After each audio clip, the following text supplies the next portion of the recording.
Programa do Trabalhador. Oferecimento Sindai, Sindicato dos Trabalhadores de Água, Esgoto e Meio Ambiente no Estado da Bahia. Sindicato dos Metalúrgicos de Camaçari. Sindipetro, Sindicato dos Petroleiros da Bahia. Simpro, Sindicato dos Professores no Estado da Bahia. Sindipol, Sindicato dos Policiais Federais no Estado da Bahia. Sindijuf, Sindicato dos Trabalhadores do Poder Judiciário Federal da Bahia. APLB, Sindicato dos Trabalhadores em Educação do Estado da Bahia.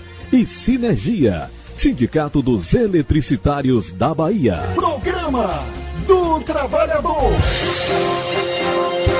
Começa agora mais um programa com qualidade e credibilidade. Programa do Trabalhador. Do Trabalhador. Aniele Alves. O mundo pode até fazer você chorar. Deus te quer sorrindo. Aniele Alves. Um abraço a você, minha amiga trabalhadora, meu amigo trabalhador aqui na Bahia, em todo o Brasil.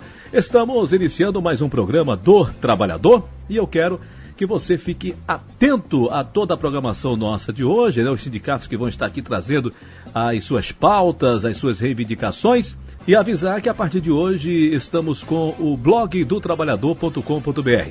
Você vai acessar o www.blogdotrabalhador.com.br.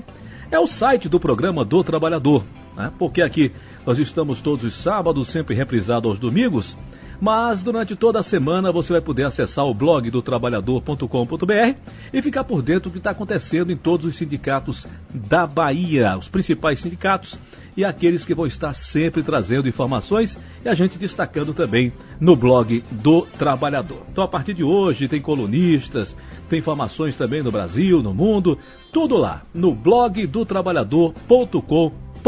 Convido a você a acessar a partir de hoje e ficar ligado no blog do programa do Trabalhador. Acesse blogdotrabalhador.com.br, o blog do programa do Trabalhador. Abraçando aqui no início a turma dos aprovados cursos. Atenção, alunos que vão fazer o Enem. Os aprovados cursos liberou 10 bolsas de estudos parciais para você se preparar para o Enem com aulas ao vivo todos os dias. Qualquer aluno de qualquer parte do Brasil pode fazer. Corre lá e acessa o www.osaprovadoscursos.com.br ou então entra no zap aí, o 7141011918.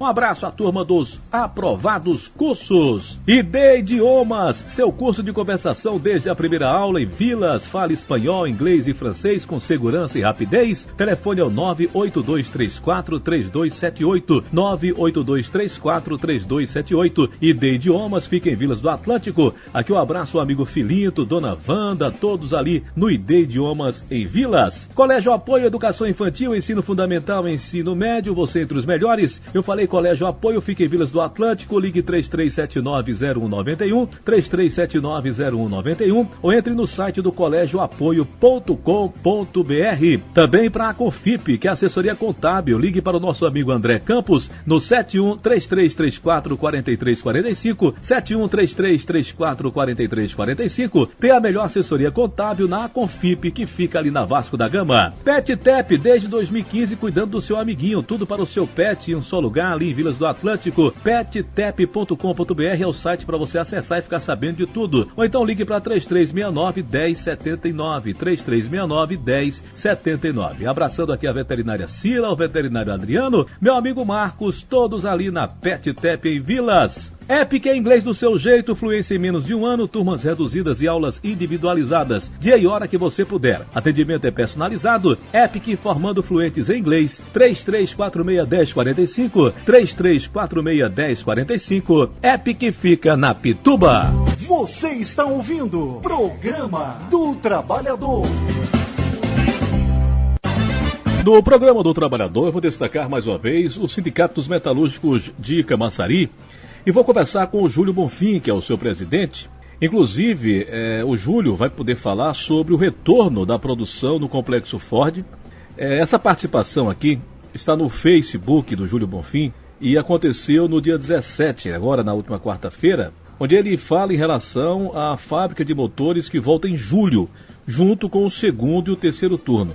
Vamos então ouvir as explicações do Júlio Bonfim, para deixar a todos os associados do Sindicato dos Metalúrgicos de Camaçari atentos e também a comunidade aí em Camaçari e toda a região sobre o que vem pela frente em relação aos trabalhos ligados também ao Complexo Ford.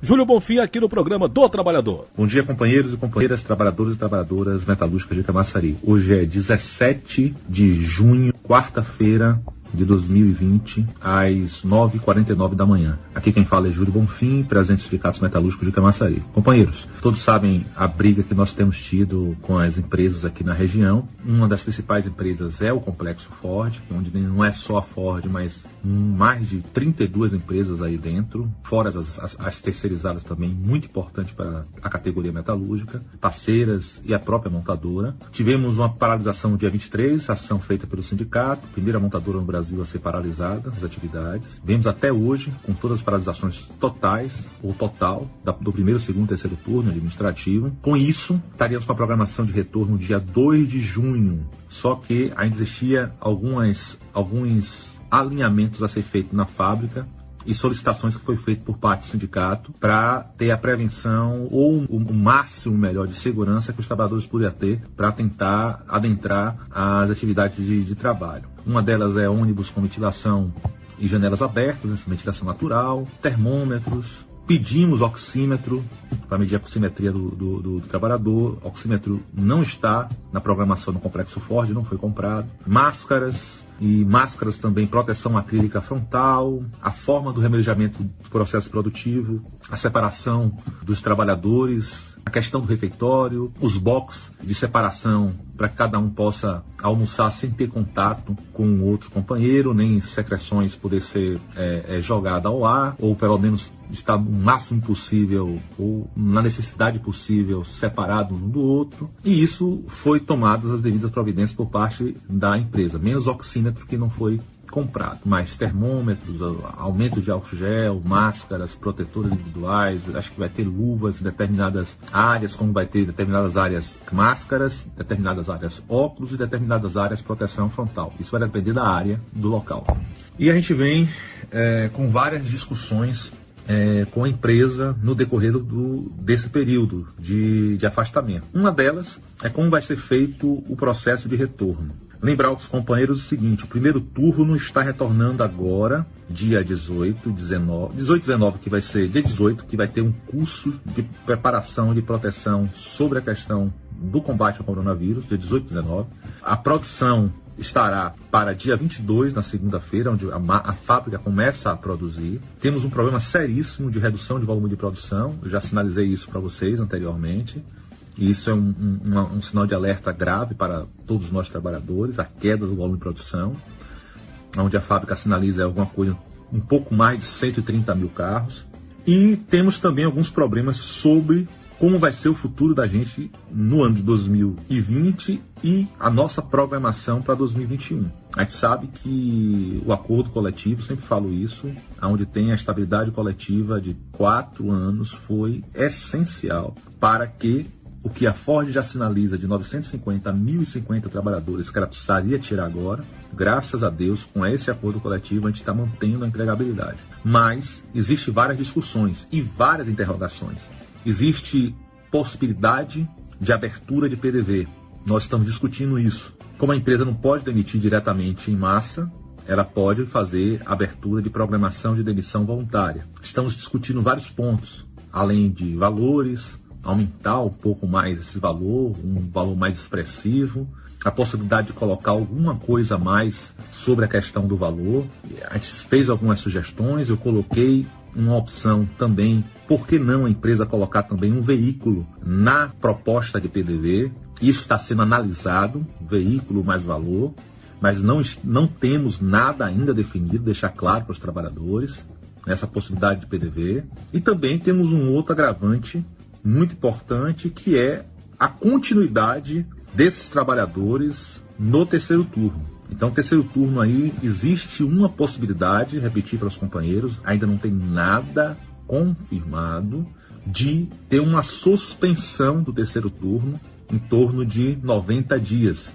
Isso pode ser para mais, isso pode ser para menos, ou talvez isso nem aconteça. Existem algumas questões por causa do mercado e por causa da crise, propostas de compras de veículos por locadora que estão pendentes, que podem ser concretizadas e que talvez por essas compras não haja necessidade de suspensão do terceiro turno. Então, deixar claro para os companheiros, isso ainda não está firmado, a suspensão do terceiro turno, isso está sendo discutido na mesa de negociação, mas ainda não tem nenhuma conclusão ou definição, é incerto tanto a suspensão por 90 dias ou mais ou menos, ou de repente não haver nenhum tipo de suspensão, e se Deus permitir haver um pouco melhor, uma melhoria no mercado na questão desses contratos que estão pendentes, na possibilidade de fechar vendas de veículos para locadoras, ter essa manutenção sem necessidade de suspensão, volto a dizer, não seria um término, seria uma suspensão temporária de 90 dias no terceiro turno. Mas isso não está ainda firmado, mas é uma preocupação que eu quero passar para os companheiros para também compartilhar essa dificuldade que nós temos tendo na mesa de negociação. Estaríamos fazendo uma assembleia no primeiro dia de trabalho, que a gente ia informar essa assembleia, a forma do comportamento dessa assembleia, o distanciamento que o sindicato ia pedir de cada trabalhador nessa assembleia, para a gente podermos assim discutirmos pontos importantes e, obviamente, com tempo determinado. No máximo, uma assembleia que iria demorar aí meia hora. Mas, infelizmente, essa assembleia não pode ser concretizada porque não temos definição por parte da montadora nesses pontos, seja de PDV ou seja de terceiro turno. Então, existe uma grande interrogação. O sindicato continua as negociações. Temos uma, talvez, definição de alguns pontos a partir da quarta-feira da semana que vem, mas isso são todos pontos que ainda está em aberto, que precisamos que a montadora, a companhia, tome a devida posição e esclareça para a gente qual vai ser o posicionamento dela em relação ao terceiro turno, em relação à proposta de PDV que o sindicato colocou, mas que a gente possa discutir com o intuito direto e objetivo de garantir a empregabilidade de todos os trabalhadores. E mais ainda, a nossa grande preocupação com a saúde dos trabalhadores e repetindo para cada um, se houver índice de contaminação ou possibilidade de contaminação, crescimento de contaminação na fábrica, a solicitação do sindicato vai ser de novo suspender as atividades por completo para pararmos e vermos o que pode ser corrigido para que isso não possa penalizar a saúde dos trabalhadores na fábrica e na produção. Os trabalhadores que têm problemas patológicos, que tenham problemas, que tenham grupos de risco, trabalhadores que estão em grupos de risco, acima de 60 anos, vai ficar em casa. Problemas de HIV positivo, problemas de diabetes, trabalhadores que têm um relatório médico sinalizando questões graves sobre hipertensão, correlacionado a alguma questão de saúde, isso atestado pelo médico, comprovado como médico, isso também vai ser analisado para afastamento. Trabalhadoras grávidas também não irão retornar. Isso é interessante, cada trabalhador desse que tenha esses problemas de doença ou de situação grave, ou no caso, grupo de risco, entrar em contato com o RH da sua empresa, porque não retornarão agora no dia 18.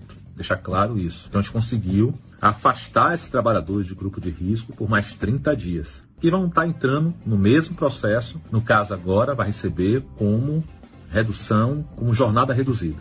Companheiros, outra preocupação que o sindicato está tendo muito grande. Você tem ideia, nós tivemos algumas ações aqui na região de Camaçari garantindo a saúde dos trabalhadores, empresa que não quis mobilizar ou paralisar as atividades para ajustar a sua condição de trabalho para, no mínimo, dar uma condição de saúde adequada ao trabalhador para a não contaminação do Covid-19, tivemos que paralisar na tora, e essas empresas tiveram que assumir a responsabilidade de corrigir com a fábrica parada diretamente pelos trabalhadores do sindicato. Mas existe também a nossa responsabilidade.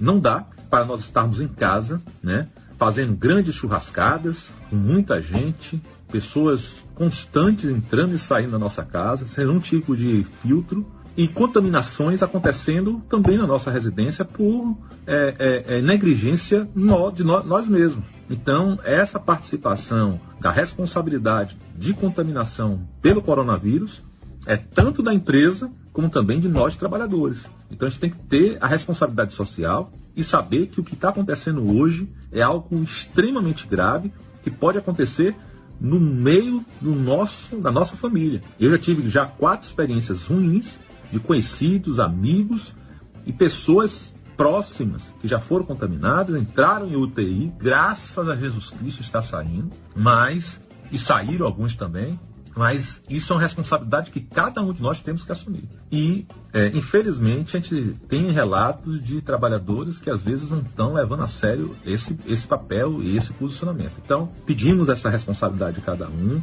vamos deixar todos informados das ações que o sindicato vai estar tomando.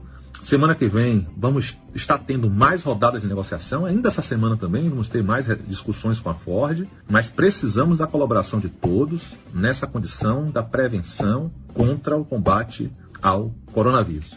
Interessante é o seguinte, falar para os companheiros aqui rapidamente. O primeiro turno vai entrar agora, mas só vai trabalhar até dia 30 de junho. Então, só o mês de junho, não sei se esse mês é de 30 ou de 31, mas só vai trabalhar no mês de junho. No mês de julho, o primeiro turno não vai trabalhar, vai ficar de novo em casa. E o terceiro turno, no mês de julho, mês 7, vai entrar no lugar do primeiro turno. Então, o terceiro turno vai entrar pela manhã, no primeiro turno, no horário do primeiro turno, a partir do mês de julho. Obviamente, o segundo turno no seu horário normal. Então, no mês de junho, vou repetir agora, o primeiro turno trabalha até 30 de junho, mês 6. Então, o primeiro turno só vai trabalhar no mês de junho e ponto. A partir do mês de julho, mês 7, o primeiro turno não vai trabalhar e o terceiro turno entrará no lugar do primeiro turno, pela manhã.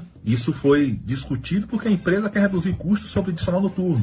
Então, o terceiro turno trabalha no mês de julho, pela manhã, o segundo turno no seu horário normal, e o primeiro turno não trabalha no mês 7. No mês de julho, o primeiro turno não trabalha, fica com o contrato suspenso. E a partir de agosto, é a grande interrogação de como vai se comportar a questão do terceiro turno. Se vai ser suspenso, se não vai ser suspenso, se vai ter contrato de venda de veículo a mais, aumentando o volume de produção, ou não.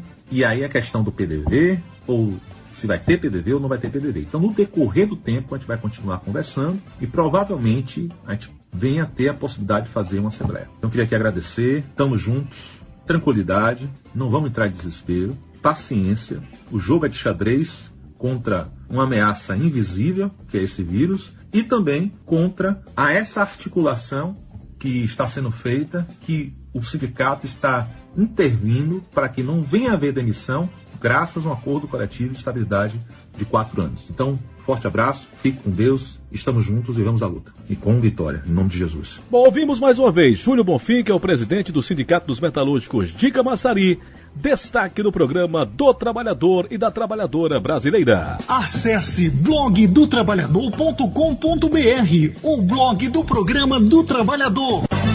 Bom, eu vou destacar a partir de agora o Simpro, que é o Sindicato dos Professores no Estado da Bahia. Mais uma vez entrevistar o Alisson Mustafa, o seu coordenador geral. Muitas informações e também muitas expectativas em relação à semana do Simpro, né? Principalmente porque ainda tem aquela polêmica das férias dos professores, da rede privada, né? O Alisson, mais uma vez, obrigado a sua participação conosco. Bom dia, Ranieri, bom dia, ouvintes da Rádio Metrópole, bom dia, professoras e professores da rede privada de ensino no estado da Bahia, mas, como eu sempre digo, professoras e professores em geral. Bom dia aos companheiros do Simpro, bom dia a todo mundo, estamos aqui mais uma vez para participar do programa do Trabalhador. Bom, o Simpro Bahia teve 2 semanas muito intensas desde a última participação aqui no programa do Trabalhador. Conta pra gente aí o que aconteceu de lá pra cá, Alisson Mustafa. Pois é, Ranieri, a gente participou aqui 15 dias atrás, eu acho que no dia 6 de junho, e agora está participando aqui de novo no dia 20. E nessas 2 semanas houve muita coisa. Houve o avanço e a finalização até da nossa negociação da educação básica. E essa negociação ficou muito centrada nesses últimos tempos, nas últimas semanas, na verdade no último mês inteiro aí, essa negociação está muito centrada na questão do recesso escolar. Nós tínhamos um recesso escolar para 2020 estabelecido na convenção de 2018 a 2020, e essa convenção tinha vencido o seu prazo no último dia do mês de abril, mas a cláusula do recesso permanecia válida. Entretanto, havia uma proposta de modificação da cláusula do recesso. Nós nos debruçamos sobre isso, comunicamos muito intensamente a categoria, temos estabelecido uma boa parceria com a nossa categoria através das redes sociais, utilizando as ferramentas que já existiam, mas que o momento termina dando mais visibilidade a todas elas, e a gente tem buscado utilizá-las. E a gente chegou a um momento na negociação em que ficou em jogo a própria definição da convenção coletiva de trabalho a partir da definição sobre o recesso.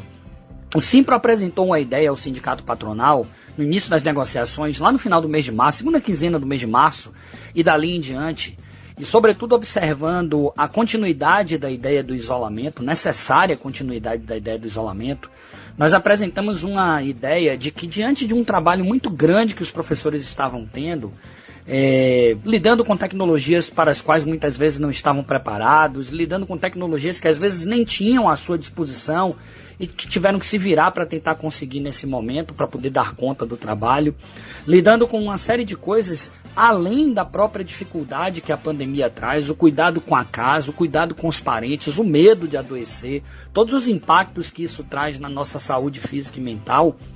E aí a gente entendia desde o início que seria necessário um segundo recesso. Nossa ideia era manter o primeiro recesso de junho para julho, 15 dias como nós tínhamos na convenção, e um segundo recesso lá com 6, 7, 8 dias, o que fosse possível construir, pensamos lá para o mês de outubro. O patronal não foi favorável, né? O patronal se mostrou num determinado momento contrário a isso, depois aceitou a ideia simplesmente de dividir os 15 dias, com 7 ou 8 dias agora e 7 ou 8 dias lá em outubro. Nós não aceitamos, obviamente, e aí surgiu uma ideia de fazermos um recesso um pouco menor, agora em junho, com 11 dias, e um segundo recesso com 10 dias em outubro. A diretoria do Simpro apreciou isso com muita dificuldade, mas a gente levou para a categoria, fizemos uma consulta, uma assembleia virtual com a categoria, para que ela pudesse se posicionar em termos das opções que tínhamos na mesa.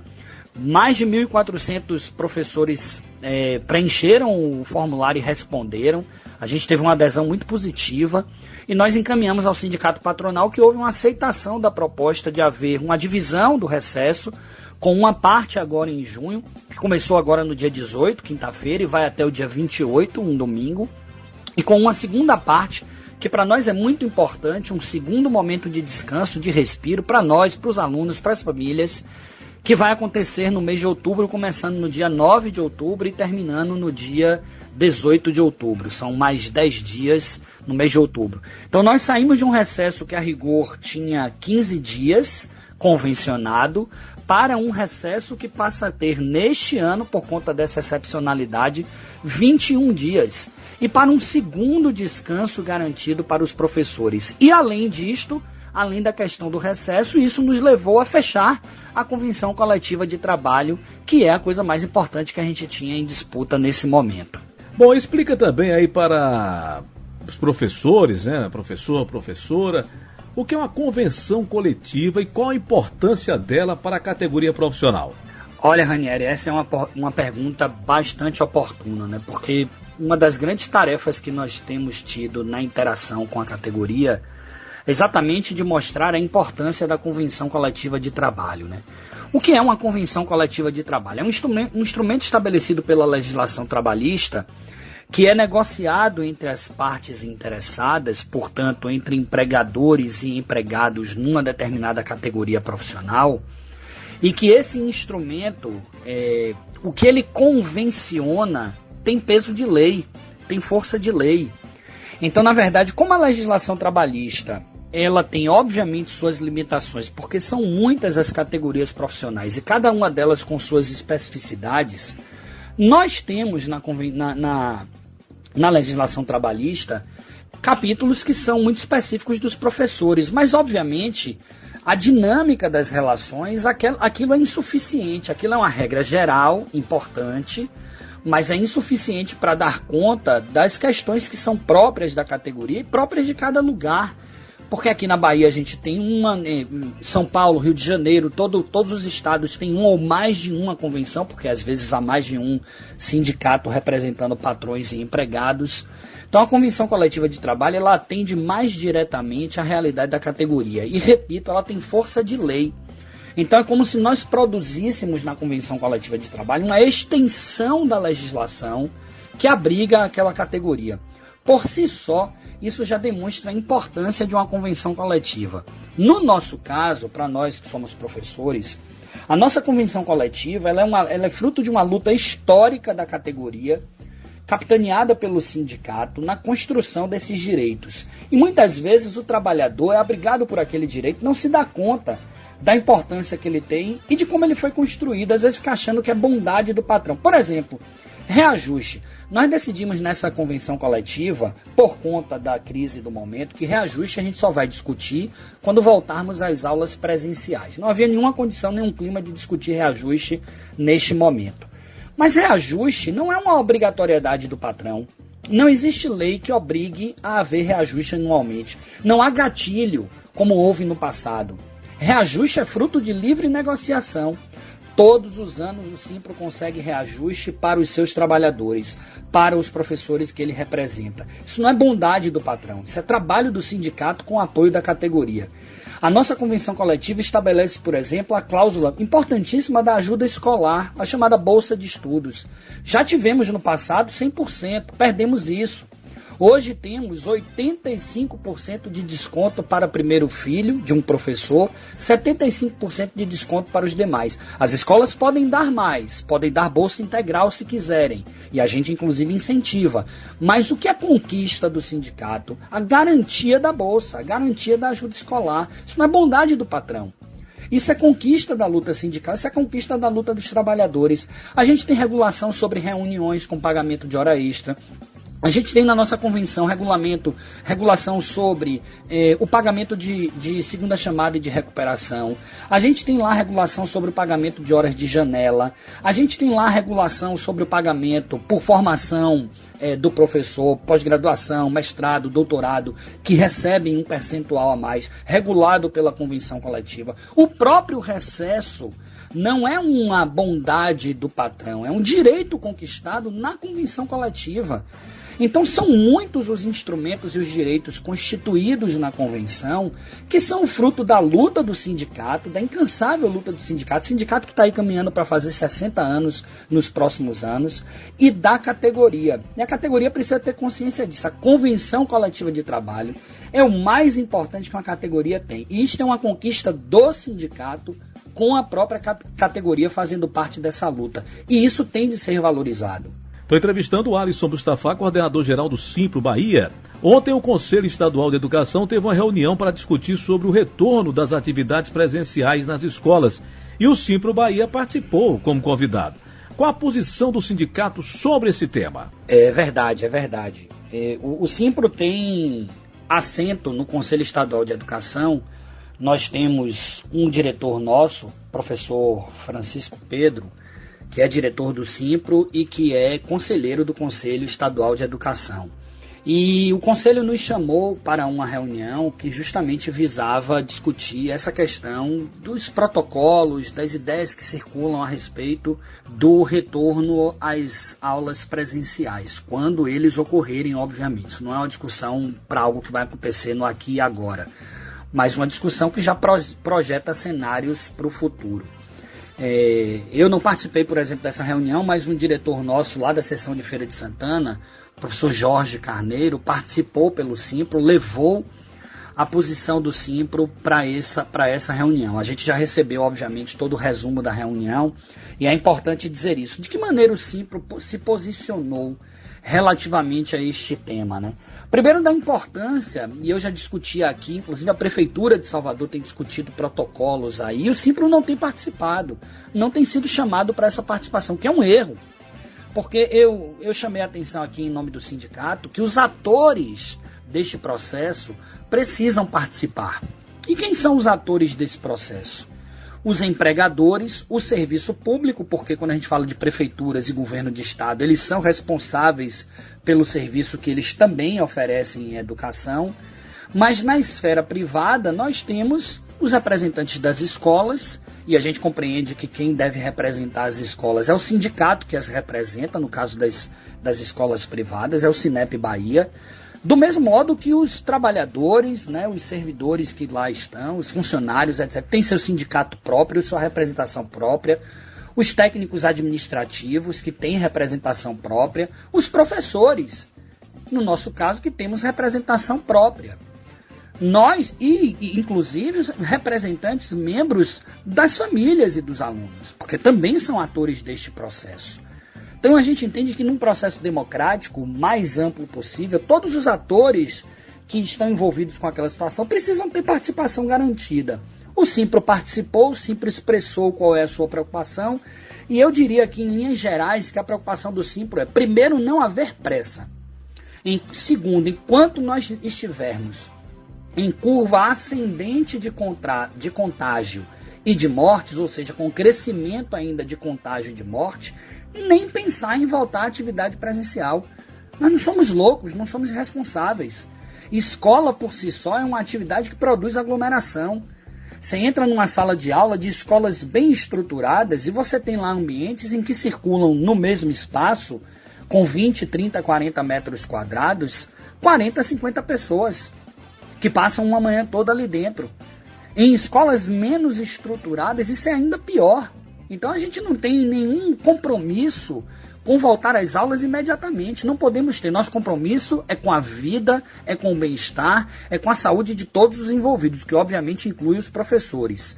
Para além disto, de dizer que a gente só discute de fato o retorno nessas condições, uma série de outras preocupações de equipamentos de proteção pessoal, de testagem que a gente entende que as escolas devem ser obrigadas a fazer dos seus estudantes, funcionários e professores antes e durante o processo, de uma série de medidas médico-sanitárias que precisam ser garantidas e de questões que envolvem saúde do trabalhador. Então a gente tem uma preocupação muito grande que um dia a gente vai voltar, a gente quer que seja o mais breve possível, desde que haja condição para isto. Não adianta a gente ter pressa, não adianta a gente ceder a pressões, não adianta a gente fazer coisas de maneira assodada, porque o resultado pode ser muito pior no futuro. Muito obrigado, viu, Alisson? Mais uma vez aqui no Programa do Trabalhador. Obrigado, Ranieri, obrigado pelo espaço de sempre. A gente está aqui a cada 15 dias trazendo as informações do Simpro Bahia. Dizer aos professores que aproveitem o seu recesso, descansem. As escolas não podem cobrar trabalho nesse período. O recesso é um período de descanso, é uma cláusula de saúde. Aproveite. No dia 29... a gente volta às atividades, pelo menos na maioria das escolas, e aí a gente também volta aqui daqui 15 dias para poder falar um pouco como foi esse processo. Um beijo a todos, saúde, e a gente se vê daqui 15 dias. Obrigado, hein, Alisson Mustafa, coordenador-geral do Simpro, participou com a gente. Destaquei então o Simpro, o Sindicato dos Professores do Estado da Bahia, aqui no Programa do Trabalhador. Convido também a todos aí do Simpro para poder acessar o blog do trabalhador.com.br. A partir de agora, né, você vai todos os dias ficar sabendo o que está acontecendo nos principais sindicatos da Bahia, acessando o blog do trabalhador.com.br. Um abraço à turma do Simpro. Programa do Trabalhador. Saúde é prioridade, dinheiro importante. Só que muita gente não tem plano de saúde. Pensando nessa situação, a Master Life criou um aplicativo que oferece inúmeras vantagens, como alternativa aos convênios médicos, redução de despesas e geração de renda extra. O aplicativo Master Life proporciona aos seus usuários uma rede com mais de 10 mil usuários e uma estrutura de parceiros que leva até os seus associados o melhor em prestação de serviços. Tratamentos dentários com vários benefícios, 100% cobertos e com descontos de até 80% nos demais. Consultas médicas, exames laboratoriais, com uma rede de especialistas à sua disposição. Estabelecimentos credenciados como óticas, faculdades, farmácia, comércio e tudo isso com descontos de até 80%. E mais, você pode ter uma renda extra. Basta indicar nosso aplicativo para seus amigos e contatos e ganhar dinheiro, viagens e prêmios. Nossa plataforma plataforma foi criada para levar a cada usuário o maior número de benefícios. Nossos credenciados levam até você promoções que você recebe via aplicativo, gerando mais economia para você. O aplicativo Master Life ainda conta com sorteios semanais e mensais de brindes e vantagens. E para usufruir de tudo isso, você paga uma taxa única e anual para toda a sua família. Não perca essa oportunidade para a sua família e navegue em um mundo de vantagens do aplicativo Master Life. blogdotrabalhador.com.br. Vou receber aqui no programa do Trabalhador Denis Paim, que é o presidente da Associação Geral dos Taxistas, saber um pouco mais sobre essa classe, em relação também a esse momento, né, que estamos vivendo aí de pandemia de coronavírus. O Denis Paim participa aqui do programa do Trabalhador. Um abraço a Raniele Alves, um abraço a todos os ouvintes do programa do Trabalhador. Mais uma vez eu quero agradecer por essa oportunidade de estar participando desse programa, líder de audiência, que de fato dá voz e vez ao trabalhador se expressar. Raniele Alves, a categoria está indignada. Infelizmente o prefeito Assemineto, ontem, dia 19, anunciou que vai estender o benefício Salvador por Todos e, mais uma vez, ele retira dessa lista de apoio do auxílio os taxistas abaixo de 60 anos e os taxistas abaixo de 40. Né? Isso há 3 meses atrás, em reunião, ficou definido em apoiar todos os taxistas. Em primeiro momento, ele apoiou esse benefício só para os taxistas acima de 60, nós fomos para a rua, reivindicamos, mobilizamos. Após isso, o mesmo deu para os taxistas também de 40 anos uma parcela. E os taxistas abaixo de 40, tentamos fazer 3 mobilizações, ele não deu.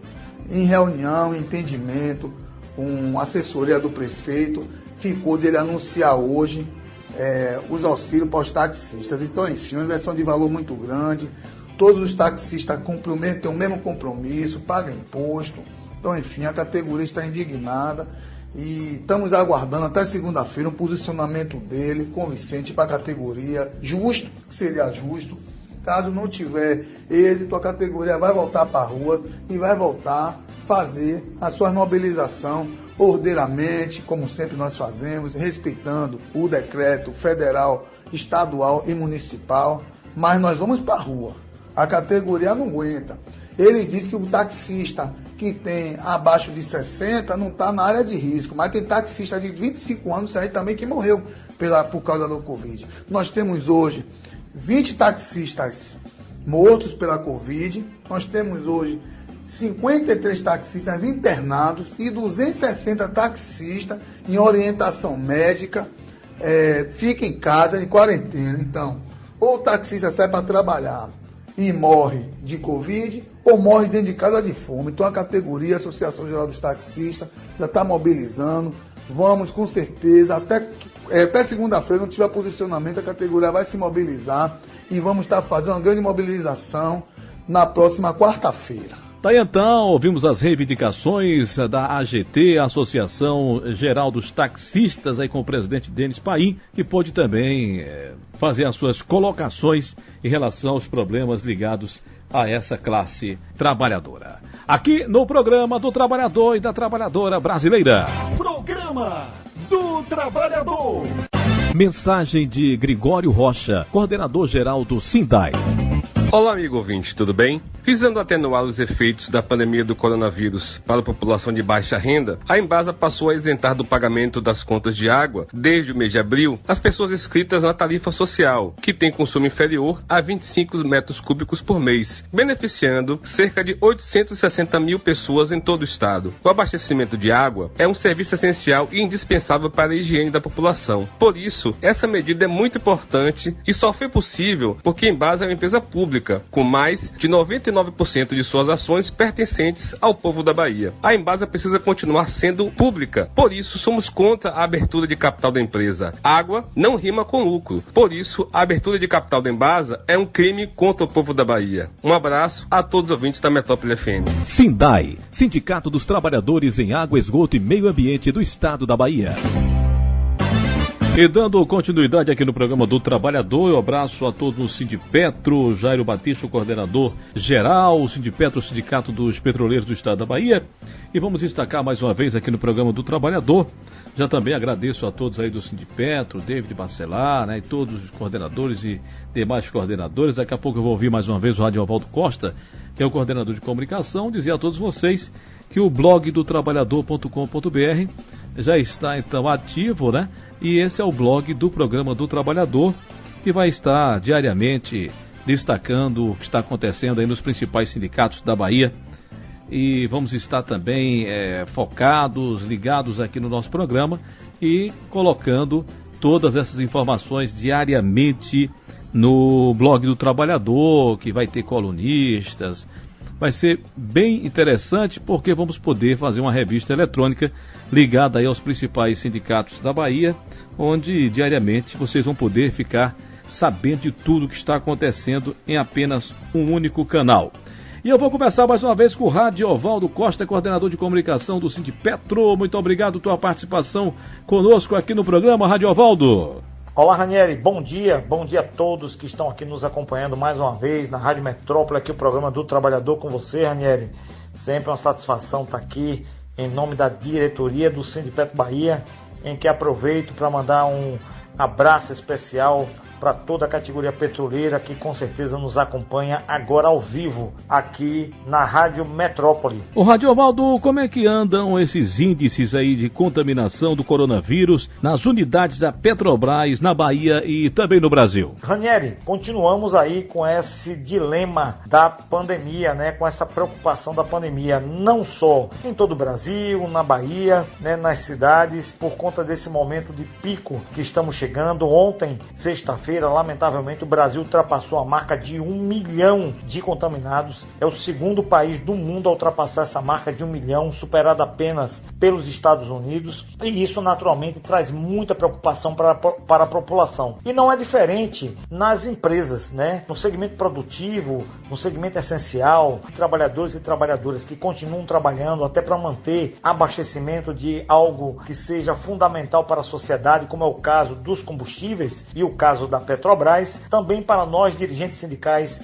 dos petroleiros, é um motivo de muita preocupação. Infelizmente, a direção da Petrobras não vem tratando esse tema com a devida atenção, com o devido rigor e principalmente, Ranieri, com a devida transparência. Nós não temos ao certo informação dos números de contaminados em todo o Brasil nas unidades da Petrobras. E isso preocupa, porque a Petrobras é uma empresa continental, uma empresa que está presente em vários estados brasileiros, uma empresa que está presente em vários municípios com alta concentração de trabalhadores próprios, bem como trabalhadores terceirizados. E os números da Petrobras, se já não são fidedignos, imagina, Ranieri, como são os números daqueles que são terceirizados. Não há controle, nós não temos certeza, nem garantia mesmo, Ranieri, de quantas pessoas foram contaminadas no ambiente do trabalho, quantas pessoas, infelizmente, vieram a falecer. Esta semana, por exemplo, que passou, nós tivemos acesso a um relatório da ABIN, veja só, da ABIN, a Agência Brasileira de Inteligência, órgão do governo federal, que alertava a direção da Petrobras sobre os riscos do aumento do contágio nas unidades da Petrobras. E a Petrobras fez pouco caso. A Petrobras, na verdade, escondeu números, manipulou números, o que é lamentável. Então, Ranieri, a gente repudia esta medida da direção da Petrobras. Os nossos sindicatos vêm denunciando sistematicamente essa postura. Denunciamos, inclusive, junto ao Ministério Público, esta ação da Petrobras de não agir com transparência, principalmente com as entidades representativas da categoria, para poder discutir um problema tão sério e que não impacta apenas aqueles que estão trabalhando, mas impacta as famílias, impacta as cidades. Porque quando o trabalhador da Petrobras ou o trabalhador e a trabalhadora terceirizada sai da sua unidade de trabalho, ele volta para sua casa, ele volta para a cidade, podendo contaminar familiares, amigos e contribuir com o crescimento dos casos como infelizmente vem acontecendo. Bem, o Radiovaldo, em relação ao prédio Torre Pituba, soubemos de informações que o famoso prédio Torre Pituba, uma sede tradicional e também histórica da Petrobras, ali no bairro da Pituba, estaria sendo fechada e encerradas as atividades agora neste mês de junho. Isso se confirma, Radiovaldo? Sim, Ranieri, lamentavelmente se confirma. O Torre Pituba está chegando no momento de encerramento das atividades da Petrobras naquela localidade, uma localidade tão tradicional, onde sempre funcionou durante décadas. Desde a década de 70, o funcionamento de instalações da Petrobras. E olhe que nós debatemos com intensidade, Ranieri, esse tema do Torre Pituba, o fechamento e a desmobilização provocada pela direção da Petrobras. Chamamos a atenção da sociedade, mobilizamos diversos segmentos, lideranças políticas, sociais, sindicais. Fizemos inclusive várias manifestações na frente lá do Torre Pituba, principalmente ali ao longo do segundo semestre de 2019 e ainda no início de 2020, mostrando para a sociedade baiana, para o povo de Salvador, para as lideranças políticas do estado da Bahia e também da capital Salvador, dos impactos econômicos e sociais que esta medida da Petrobras desnecessária provocaria na nossa economia, com a demissão de trabalhadores e trabalhadoras, com impacto na arrecadação do município de Salvador, com impacto na geração de renda daquela região, principalmente ali do entorno do prédio no Torre Pituba. E agora a Petrobras chega a seu momento final. Muitos trabalhadores já não estão trabalhando mais naquela localidade.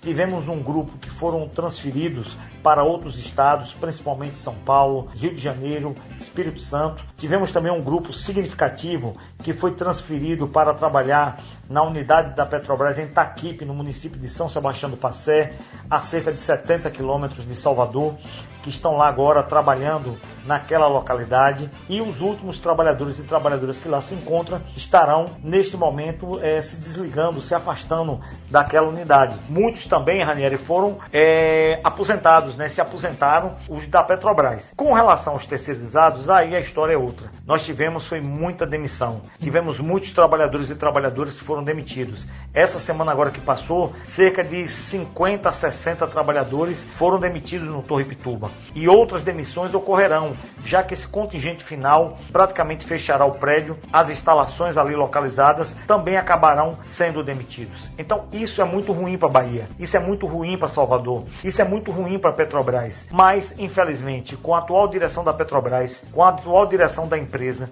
que não tem uma visão estratégica, não tem uma visão de defesa da Petrobras enquanto empresa pública, do papel social, econômico da empresa, de impulsionar a economia, principalmente em estados como a Bahia, estados do Nordeste, de gerar emprego, de gerar rendas, de gerar desenvolvimento, a gente tem fechamento de unidades e instalações, como agora o Torre Pituba e como foi com a Fafem Bahia, lá em Camaçari, e a Fafem Sergipe, lá no município de Laranjeiras, além da Fafem Paraná, lá no estado do Paraná.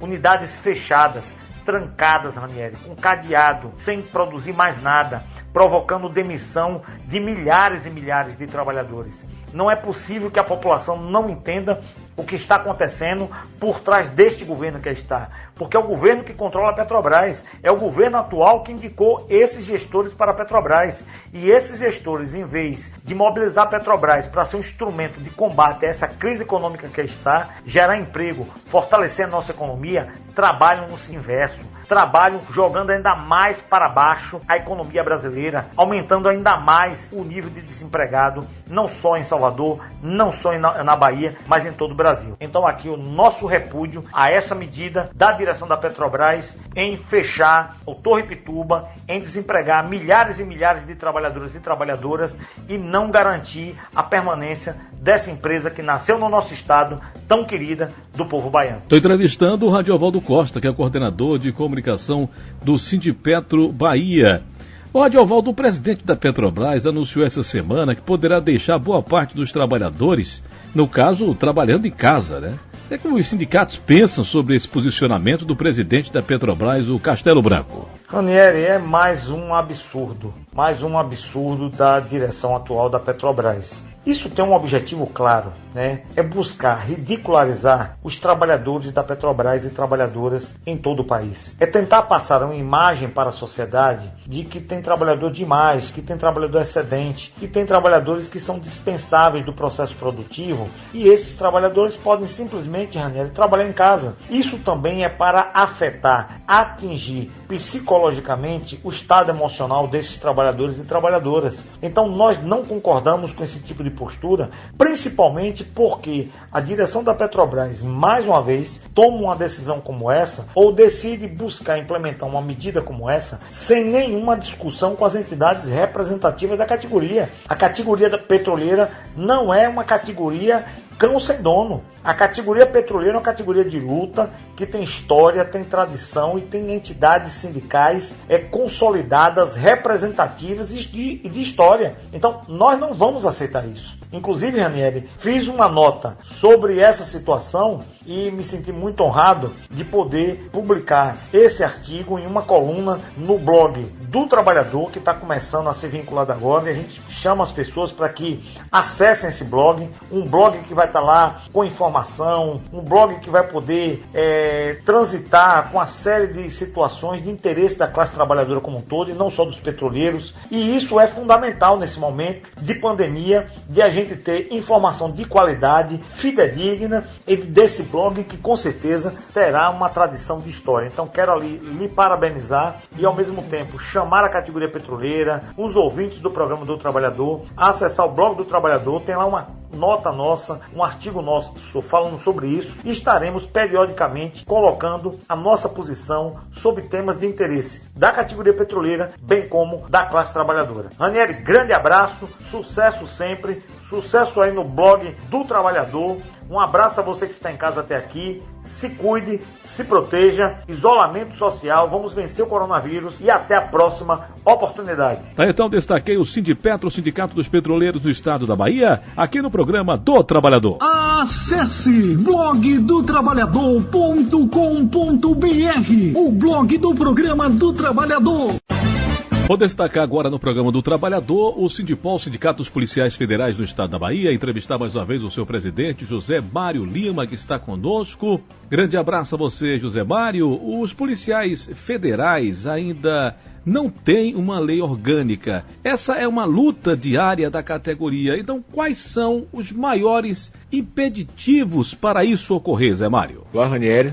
Para mim, sempre um privilégio estar aqui discutindo nesse fórum questões atinentes à vida dos trabalhadores de maneira geral e particularmente dos trabalhadores da área policial federal que represento, né? Essa questão da lei orgânica, é preciso que fique bem claro, ela já perdura desde o advento da Constituição Federal, Ranieri, ou seja, desde 1988. Portanto, nós estamos falando de mais de 30 anos em que não temos um documento legislativo que venha a dizer sobre a funcionalidade do órgão. E, dentre outras coisas, é preciso citar alguns elementos, como o delineamento das atribuições de cada cargo, sobre a atualização, inclusive, do seu desenho organizacional e essa adequação à realidade atual, sobre os diversos prismas. Nós podemos falar sobre o aspecto tecnológico, sobre o aspecto gerencial, sobre o aspecto, inclusive, das exigências do trabalhador da área policial federal nos dias de hoje. Levando em consideração tudo isso, nós podemos dizer que há uma defasagem gigantesca do ponto de vista da funcionalidade do órgão e principalmente no sentido de trazermos,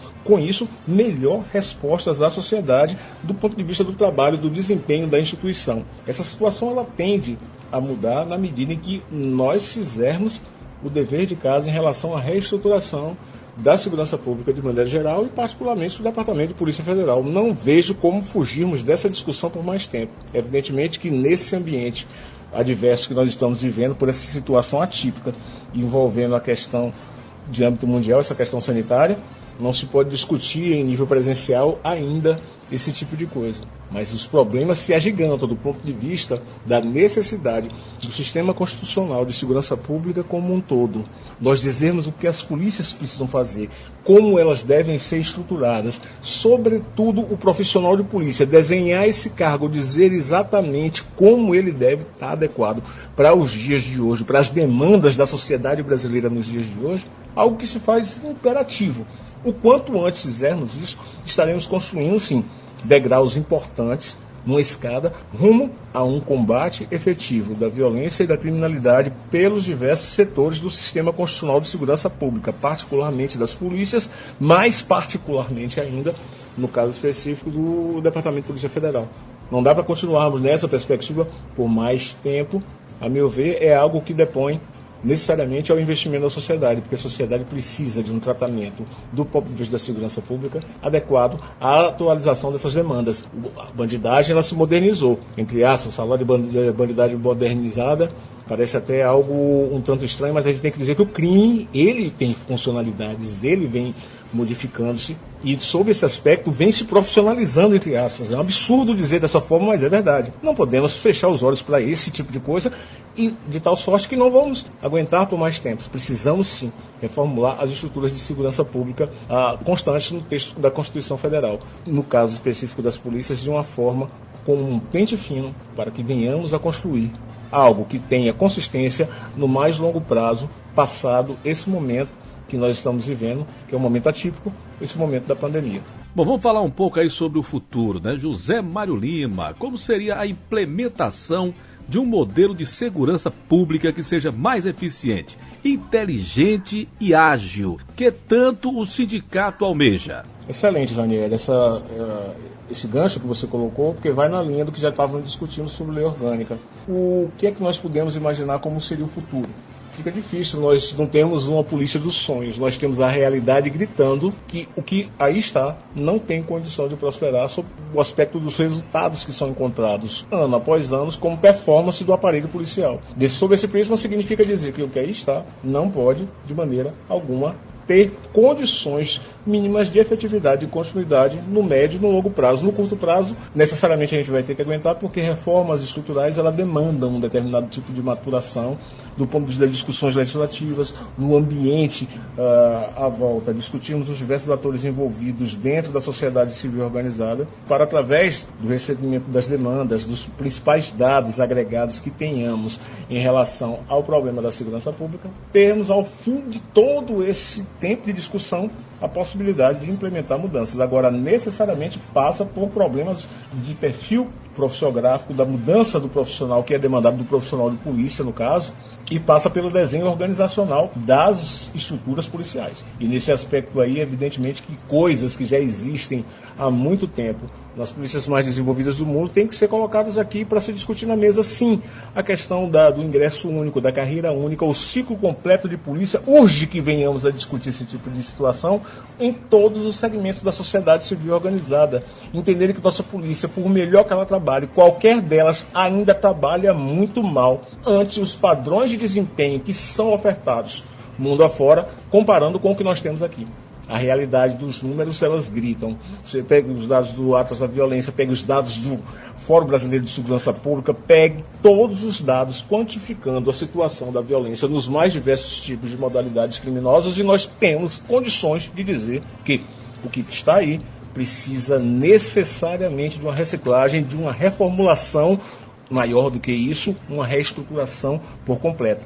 Então, nós falarmos de ingresso único, entrada, carreira única, falarmos de ciclo completo de polícia, falarmos de agilidade das organizações, falarmos de intervenção na investigação criminal, para que você não tenha tanto movimento burocrático ainda, é muito importante discutir. O inquérito policial, por exemplo, nós falarmos, vamos instaurar com uma portaria. Parece que só falta ter uma solenidade dentro de uma igreja para se instaurar um movimento investigativo. E se isso ainda é feito em boa medida no papel, pior ainda na situação. Eu converso muito com alguns atores envolvidos sobre isso aí, já cheguei a comentar que talvez daqui a um dia as organizações policiais elas terão que ser elas próprias indiciadas por crime ambiental, até porque o crime ambiental ele permite a criminalização da pessoa jurídica, porque vai se gastar tanto a celulose e a troco de nada como nós temos um papelório, um movimento burocrático dentro do sistema de investigação criminal, que é algo assustadoramente vergonhoso. Não tem como prosperar, esse tipo de movimento. Vamos ter de conversar sim, passado esse momento vamos ter de falar de mudança sim. Agora não se trata de mudanças de sonhos não,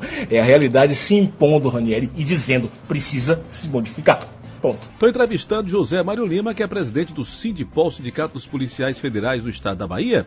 E muitos sindicatos de policiais federais por todo o país decidiram contribuir e arrecadar contribuições para famílias que enfrentam dificuldades, especialmente por não conseguirem renda em tempos de pandemia. Qual é a importância de ações como essa, Zé Mário? Sim, Ranieri, com certeza. Olha, o ambiente se tornou mais difícil ainda com essa crise sanitária em escala mundial. Então, se nós já temos um problema da desigualdade dentro da distribuição da riqueza na sociedade brasileira, e a literatura é farta, a literatura econômica é farta, em indicadores que possam dizer claramente dessa situação, ela se agrava mais ainda, seus reflexos negativos se agravam mais ainda. Nós temos problemas sérios, eu posso, de todo modo, elencar aqui pelo menos 3 setores que têm dificuldades muito grandes. O primeiro deles seria as microempresas, né? Quando você encontra autoridades públicas falando que nesse momento é prejuízo fornecer subsídio que tem de ser fornecido para microempresários, o setor de microempresários é o setor que mais emprega dentro da sociedade, é um negócio complicado, né?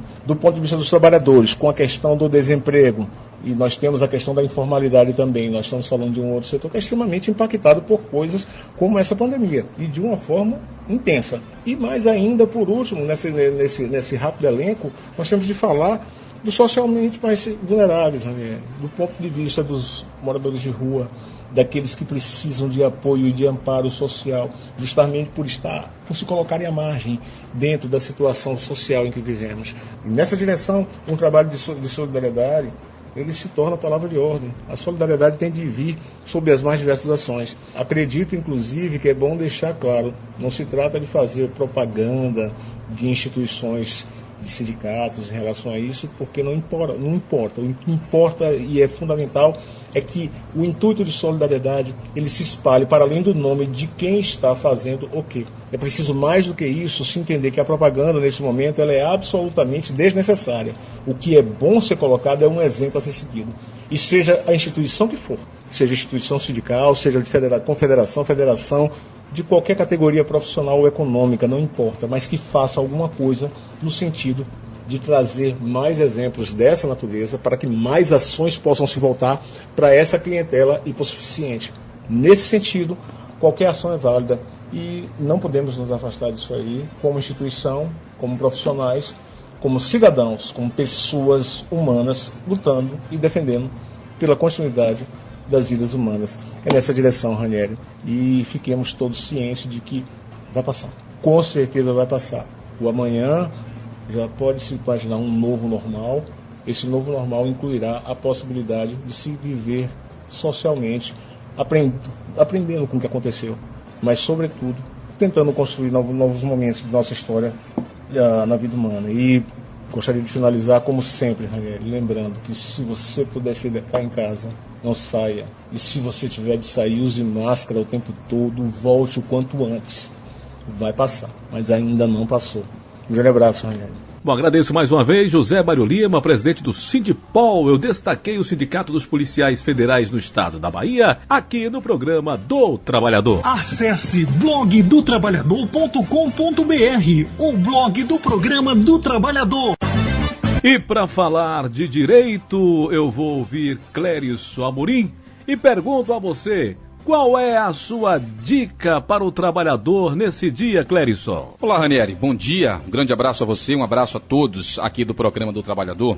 Meu caro Ranieri, hoje eu falo do procedimento a ser adotado se o empregado que está cumprindo o aviso prévio praticar irregularidades. A gente observa muito isso acontecendo na prática, no dia a dia. Olha só, independentemente de estar cumprindo o aviso prévio, o empregado que cometer irregularidades na prestação de serviço, este empregado está sujeito a sanções disciplinares. Sanções que poderão variar entre advertência, suspensão, podendo inclusive se aplicar a rescisão do contrato por justa causa, no caso de reincidência, ou dependendo da gravidade da irregularidade. Esta é a minha dica de direito hoje, um novo encontro no próximo sábado, aqui no programa do Trabalhador. Tá então, vai estar sempre com a gente aqui no programa do Trabalhador para falar de direito com o nosso amigo Clérison Amorim. Programa do Trabalhador. Finalizamos mais um programa do Trabalhador. Agradeço a todos que ficaram comigo e por dentro de tudo que está acontecendo nos principais sindicatos da Bahia, a classe trabalhadora sendo destacada. E você pode continuar comigo aí acessando o www.blogdotrabalhador.com.br, que é o blog do programa do Trabalhador. Aberto para você e vai ficar por dentro de tudo que está acontecendo na semana toda. Fique à vontade e a gente vai se encontrar mais uma vez aqui no programa do Trabalhador aos sábados. Um abraço a todos! Acabou o programa. Programa do Trabalhador. Oferecimento Sindai, Sindicato dos Trabalhadores de Água, Esgoto e Meio Ambiente do Estado da Bahia. Sindicato dos Metalúrgicos de Camaçari. Sindipetro, Sindicato dos Petroleiros da Bahia. Simpro, Sindicato dos Professores no Estado da Bahia. Sindipol, Sindicato dos Policiais Federais no Estado da Bahia. Sindijuf, Sindicato dos Trabalhadores do Poder Judiciário Federal da Bahia. APLB, Sindicato dos Trabalhadores em Educação do Estado da Bahia. E Sinergia, Sindicato dos Eletricitários da Bahia. Programa do Trabalhador.